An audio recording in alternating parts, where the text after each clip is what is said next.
ஸ்ரீ குருச்சரணம். ஸ்ரீ காஞ்சி காமகோட்டி பீட்டாதிபதிகளின் வரலாறில் இப்போ நம்ம பார்க்க போகிறது 10வது ஆச்சாரியாளான ஸ்ரீ சுரேஸ்வராச்சாரியார்.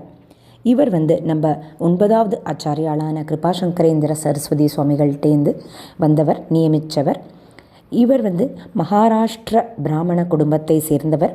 நம்மளோட 9வது ஆச்சாரியால் விந்திய மலையடிவாரத்தில் சித்தி அடைகிறார் இல்லையா, அங்கேயே தான் இந்த மகாராஷ்டிர பிராமணரை அவர் தேர்ந்தெடுக்கிறார்.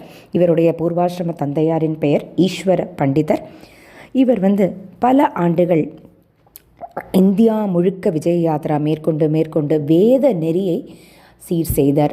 வேதங்களை ஓதுதலும் தர்மத்தை கடைப்பிடிப்பதிலும் வேதத்தின் முக்கியத்துவத்தை நம்மளோட கலாச்சாரத்தில் ஈடுபடுத்துறதும் இவர் அத்தனை ஒரு பணி ஆற்றிருக்கிறார். வழி வழியாக அவர் விஜயம் காஞ்சிபுரத்தை அடைகிறார். காஞ்சிபுரத்திலேயே சித்தி அடைகிறார். இப்படியாக மகாபலேஸ்வரர்ங்கிற இடத்துல பிறந்து காஞ்சியில் சித்தி அடைகிறார். 58 ஆண்டு காலங்கள் காஞ்சி காமகோட்டி பீட்டத்தை அலங்கரிக்கிறார். இவர் 127 CE 127ஆம் ஆண்டு சித்தி அடைகிறார். 58 காலங்கள் காஞ்சி பீடத்தை அலங்கரிச்சுட்டு அப்படியாக 11வது ஆச்சாரியாலை நியமிச்சுட்டு சித்தி அடைகிறார். ஹரஹர சங்கர, ஜெய ஜெய சங்கர.